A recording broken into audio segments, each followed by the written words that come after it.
సాతాను వాడుకునేది పరులను మన్నించకుండా ఉండే తలంపులను పెడతాడు.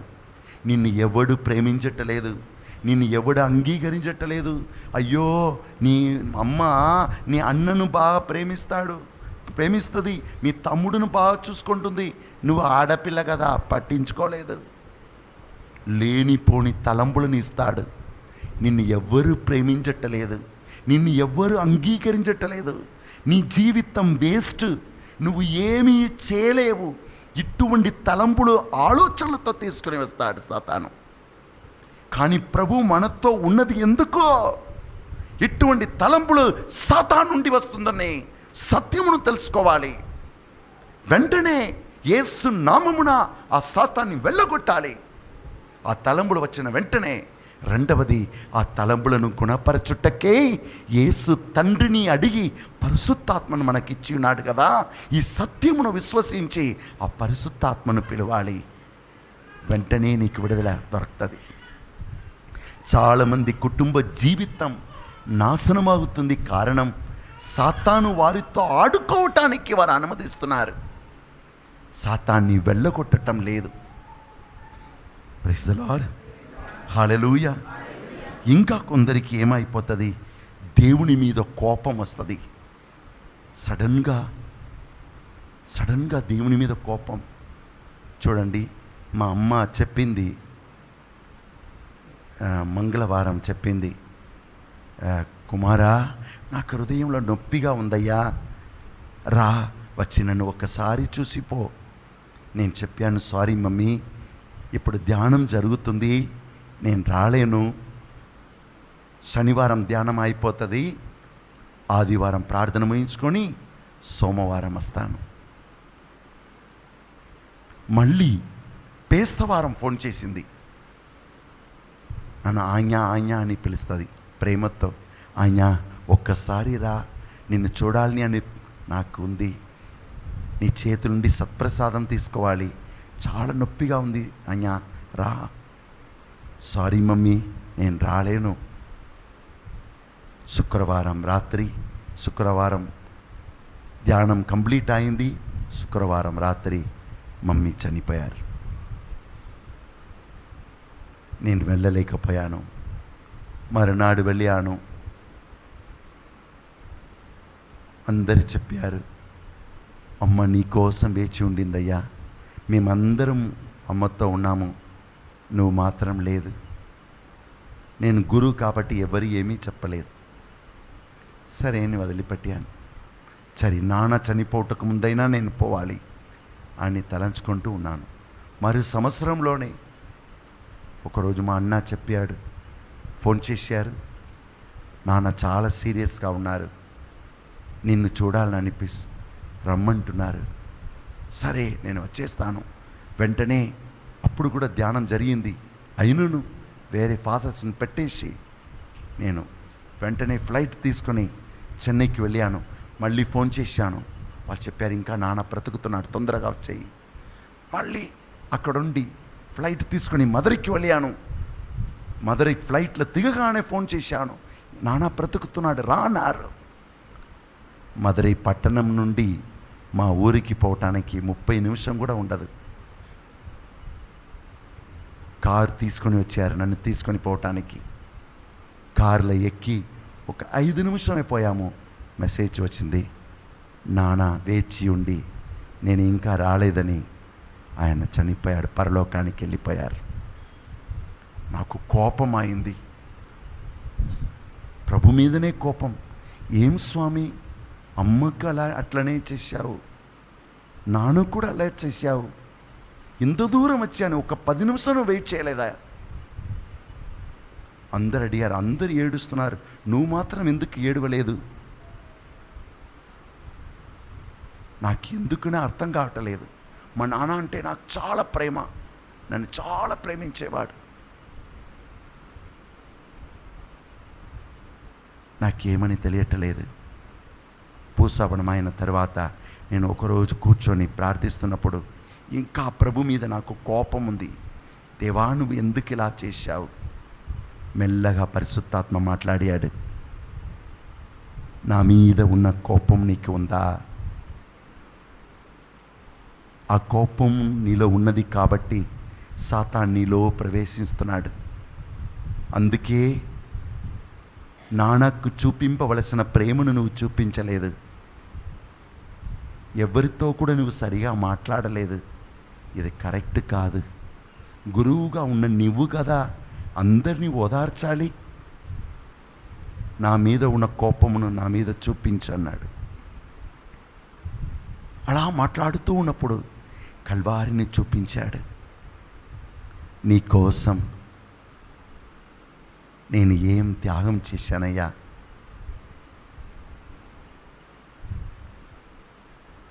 అది ఆ దృష్టిని చూసిన వెంటనే ఏడ్చాను. సారీ ప్రభు, ఏది మంచిదో నీకు తెలుసు, మీ చిత్తం జరుగునుగాక. ఎప్పుడు ఆ ప్రభుని నేను పిలిచానో ఆ క్షణము ఆ నొప్పి, తలనొప్పి మాయమైపోయింది. వెంటనే విడుదలైపోయాను. వెంటనే కిందికి పోతున్నాను. అందరూ ఏడుస్తున్నారు. వారందరినీ ఓదార్చాను, బలపరిచాను. వారితో ఉన్నప్పుడు నాకే తెలియక కన్నీరుక. అందరికీ సమాధానం. వెంటనే ఆత్మలో సమాధానం కలిగింది. కొన్నిసార్లు మన జీవితంలో ఎందుకులా జరుగుతున్నాయని దేవుని మీద కోపం ఉన్నప్పుడు దానిని వాడుకొని సాతాను మన లోపలికి వస్తాడు. జాగ్రత్తగా ఉండాలి.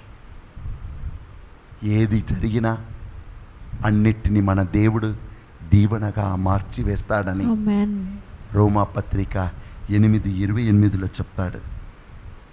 కొన్నిసార్లు మనం ఏం చేస్తామంటే మన జీవితంలో జరిగేది భరించలేక మనమే మన మీద కోపంగా ఉంటాము. కనుక మనం ఏం చేస్తాము, మాట్లాడుతున్నప్పుడు సాతాను మాటలు మాట్లాడేస్తాము. సొంత బిడ్డ మీద నీవు ఎప్పుడు పనికి రావో. ఇది ఎవరి మాట? సాతాను మాటను ఒక తల్లి కోపము పొంది తన సొంత కుమారునికి చెప్పేస్తుంది. ఇప్పుడు ఇంతవరకు బాగుండిన కుమారునికి శాపం పట్టుకుంటుంది. ఎవరి ద్వారా? తల్లి ద్వారా. కనుక మనం కోపముతో, మనసులో వేదనతో ఉన్నప్పుడు మనం పలుకుతున్న మాటలను గమనించాలి. దాని ద్వారా సాతాను మనలో ప్రవేశించి మనల్ని బంధించవచ్చు. ఇలా ఎన్నో కారణాలు ఉన్నాయి, మనకి టైం లేదు. కనుక ఇప్పుడు మనం ఏం చేయాలి? నంబర్ 1, మొదటిగా నేను నా బాధలు, వేదనతో ఉన్నప్పుడు నన్ను నేను తెలుసుకోవాలి. మొదటిగా నేను ఎవరి మీద కోపముతో ఉన్నాను? క్లియర్గా నేను సైలెంట్గా కూర్చొని నేను తెలుసుకోవాలి. నేను ఎవరి మీద కోపంగా ఉన్నాను? ఎవరి వలన ఇలా జరిగిందని, ఎవరి మీద నేను తప్పు చూస్తూ ఉంటున్నాను? నా జీవితం ఇలా అయింది నువ్వు వలన, దీని వలన, దాని వలన. నా మనస్సులో ఏమవుతుంది? నా మనస్సులో ఉన్న గాయాలు ఏమిటి? నా మనస్సులో ఉన్న దుఃఖం ఏమిటి? నేను ఎవరెవరి మీద తప్పులు చూస్తూ ఉంటున్నాను? ఇవి అన్నిటినీ నేను మొదటిగా తెలుసుకోవాలి. నేను దేవుని సన్నిధిలో ఉండి నేను నన్ను అడిగినానంటే నాకు క్లియర్గా తెలిసిపోతుంది. రెండవది, ఈ మనుషుల మీద కోపము లేక హృదయంలో వేదనగా ఉన్నప్పుడు నేను ఏమి చేస్తున్నాను? ఎవరి మీద కోపంగా ఉన్నాను? దాని వలన రెండవది, నేను ఏమేం చేస్తున్నాను? ఒక చెల్లె చెప్పింది, ఫాదర్ గారు మా అక్క వచ్చినప్పుడల్లా ఏం చేస్తుంది, నా బాబుని ప్రేమించుటకు బదులుగా సొంత అక్క నా బాబుకి అని ఏడుస్తాడు.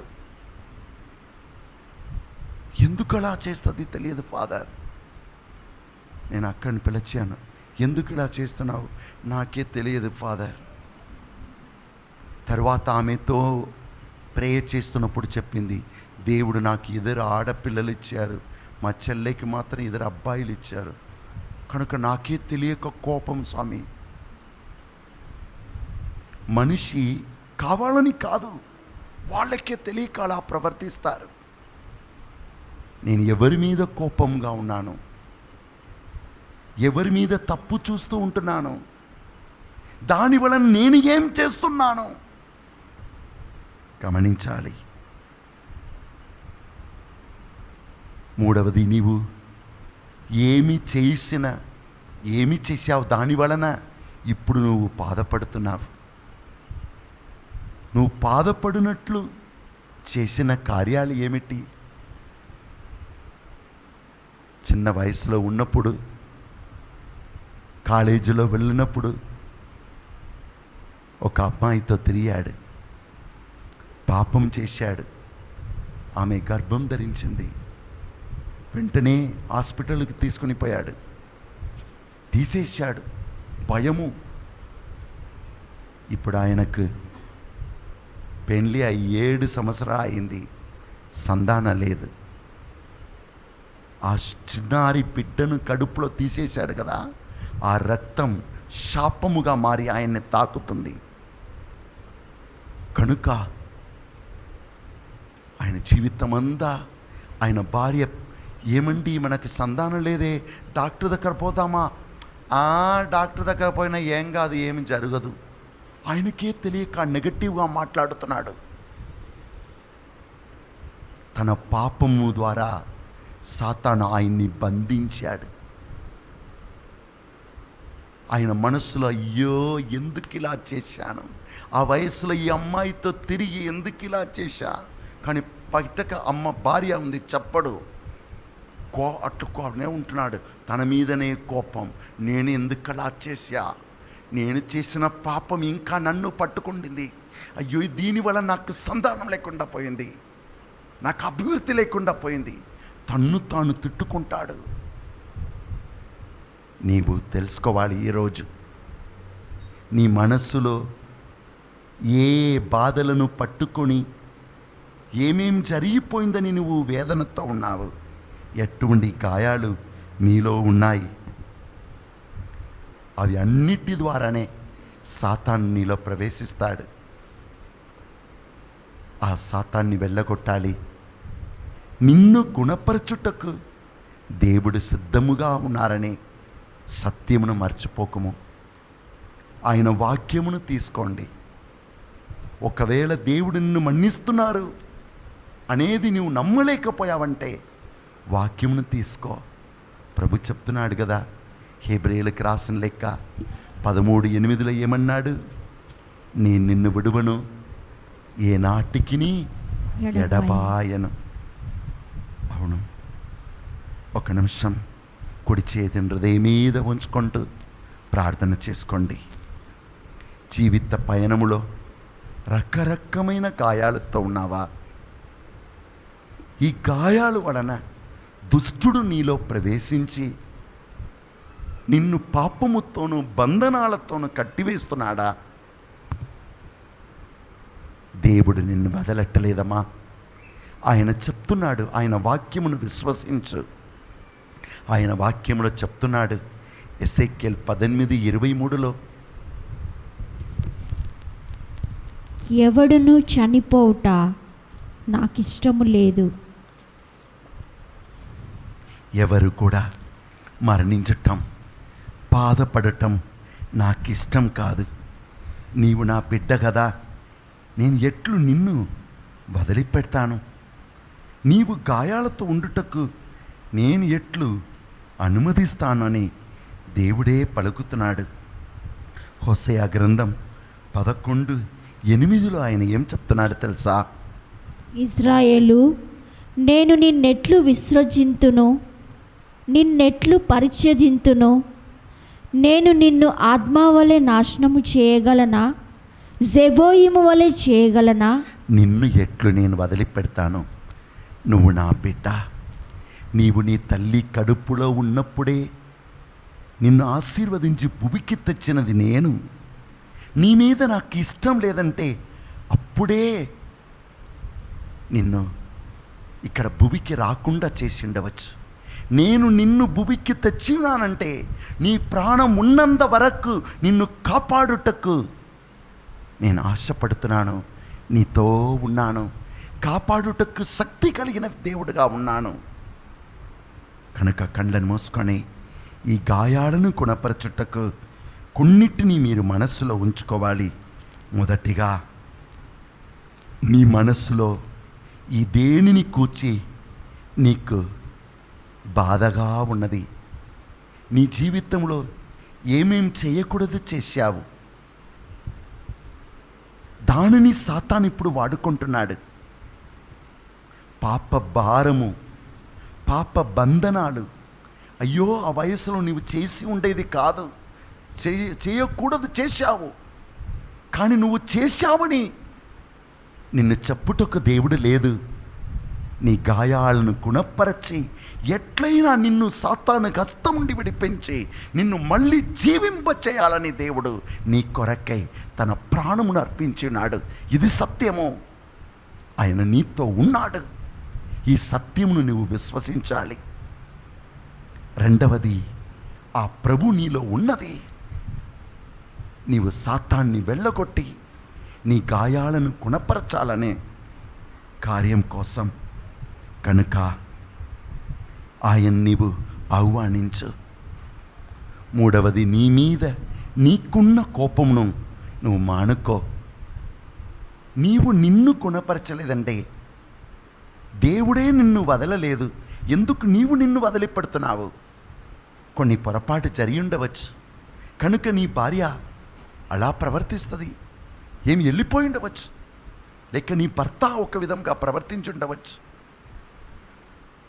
పరులు ఏదైనా సరే, నీవు దేవుని బిడ్డ, నీ జీవితం దేవుని హస్తములో భద్రంగా ఉన్నది. ఆయన ఇచ్చే శక్తి ద్వారా నీ జీవితంలో ఎటువంటి సమస్య ఉండిననో దాన్ని నువ్వు జయించగలవు. కనుక పుట్టినప్పటి నుండి, తల్లి కడుపులో ఉన్నప్పటి నుండి ఈరోజు వరకు నీ జీవితంలో పొందిన దెబ్బలు ఏమిటి? ఎవరెవరి వలన? ఎవరు ఏం చెప్పారు? ఎవరు నిన్ను వాడుకొనుటకు ప్రయత్నించారు? ఏ దెబ్బలు పొందావు?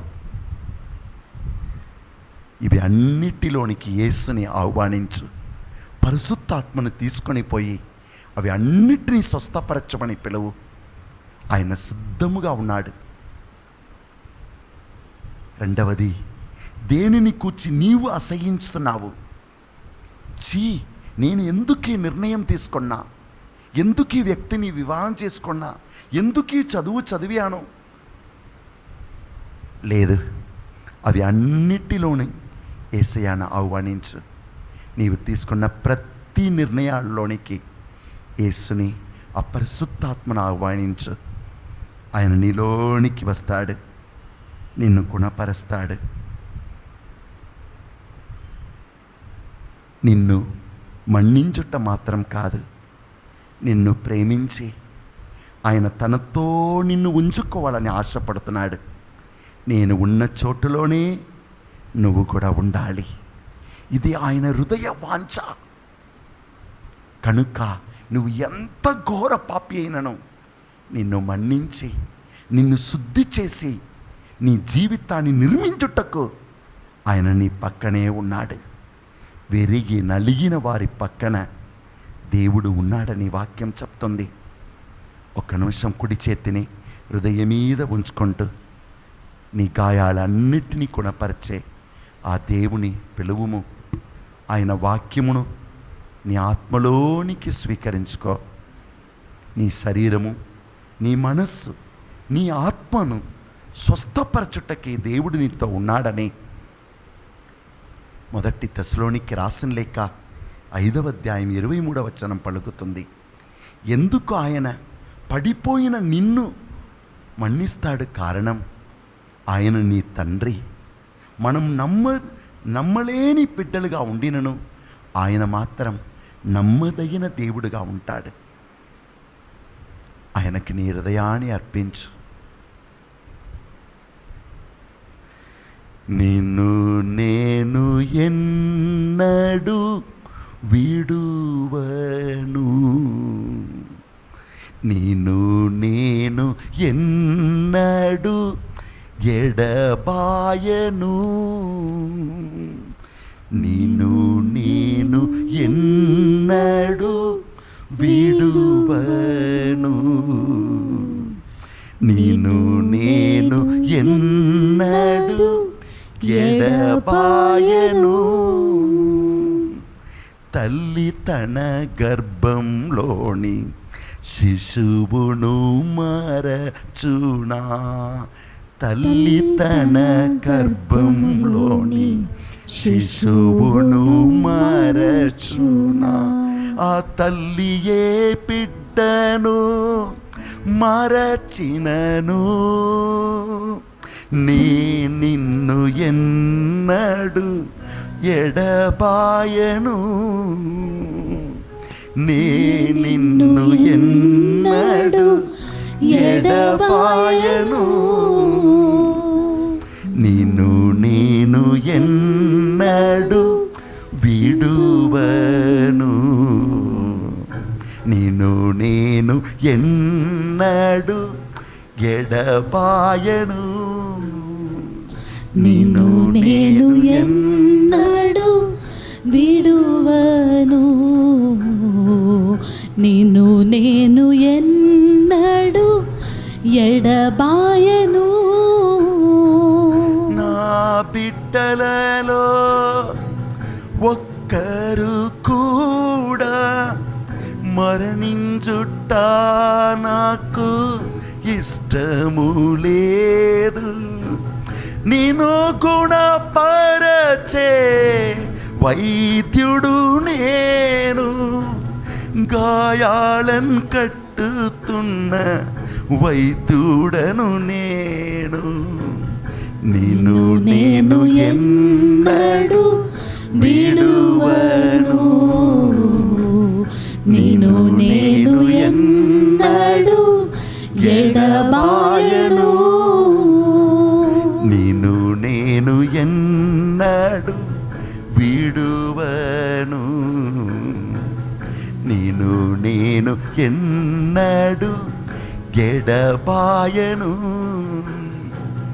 నీ పాపం కొరకై ప్రాణమునిచ్చితిని,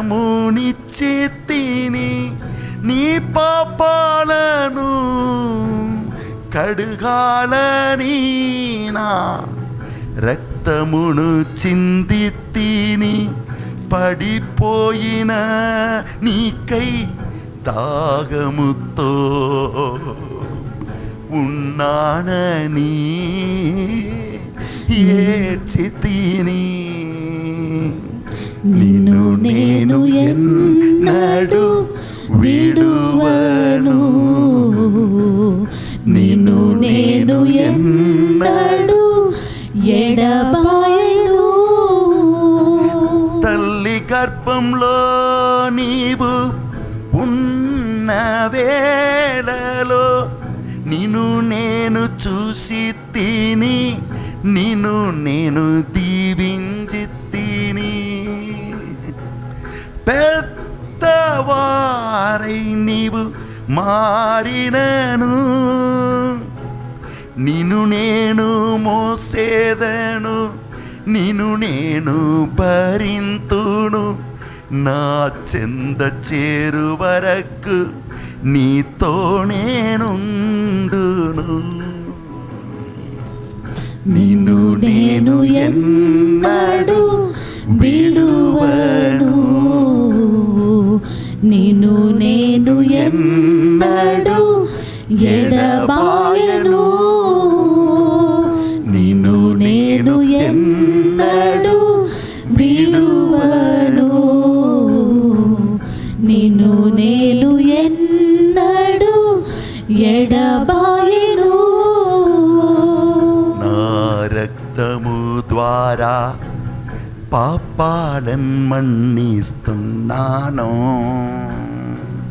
పొందిన దెబ్బల ద్వారా గాయాలను గుణపరుస్తున్నాను, నే పొందిన ముళ్ళ కిరీటము ద్వారా నీ శాపాలన్నీయు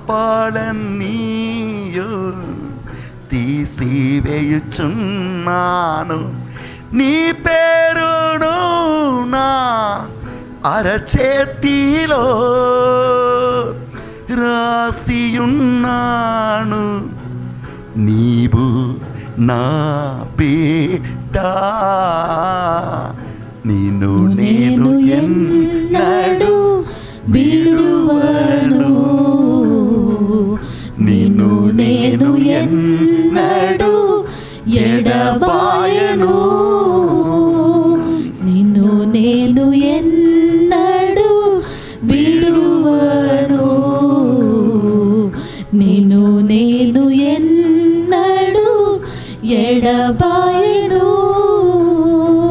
ఆరాధనా ఆరాధనా పరమ వైద్యుడా, ఆరాధనా ఆరాధనా ఆరాధనా పరమ వైద్యుడా, ఆరాధనా. రండి ప్రభు నన్ను తాకుమయ్యా, రండి ప్రభు నన్ను తాకుమయ్యా, పరమ వైద్యుడా నన్ను గుణపరచుమా, పరమ వైద్యుడా నన్ను గుణపరచుమా, గాయపరచిన వారిని మన్నింప నేర్పుమా, నన్ను గాయపరచిన వారిని మన్నింప నేర్పుమా. హల్లెలూయా హల్లెలూయా హల్లెలూయా హల్లెలూయా హల్లెలూయా హల్లెలూయా హల్లెలూయా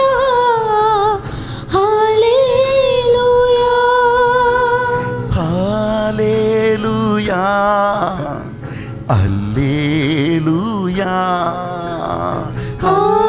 హల్లెలూయా హల్లెలూయా హల్లెలూయా హల్లెలూయా హల్లెలూయా అలబరన బరనషియో అరబరన బరనషియో అరబరన బరనషియో అస్తతరరా బరనషియో. హల్లెలూయా హల్లెలూయా హల్లెలూయా హల్లెలూయా హల్లెలూయా హల్లెలూయా అలబరన బరన బరనషియో అస్తతరరా బరనషియో అరబరనషియో అరబరన బరనషియో. హల్లెలూయా హల్లెలూయా హల్లెలూయా అలబరన బరన బరనషియో. హల్లెలూయా హల్లెలూయా హల్లెలూయా హల్లెలూయా హల్లెలూయా హల్లెలూయా. పరలోక కిటికీలను తెరచి The Holy Spirit, Jesus says, is given to those who obey my word, who live my word, who live the life I give it to you. And then I and the Spirit will come and abide in you.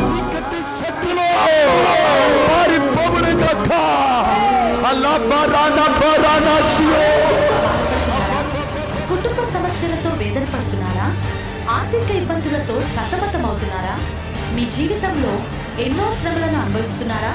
దురాత్మ చేతబడి శక్తులతో పీడింపబడుతున్నారా? ఆధ్యాత్మికంగా ఎదగాలని, పరిశుద్ధాత్మతో నింపబడాలని ఆశపడుతున్నారా? అయితే రండి, మన పరిశుద్ధాత్మ కేంద్రం నందు దేవుని నిండైన దీవెనలు పొందండి.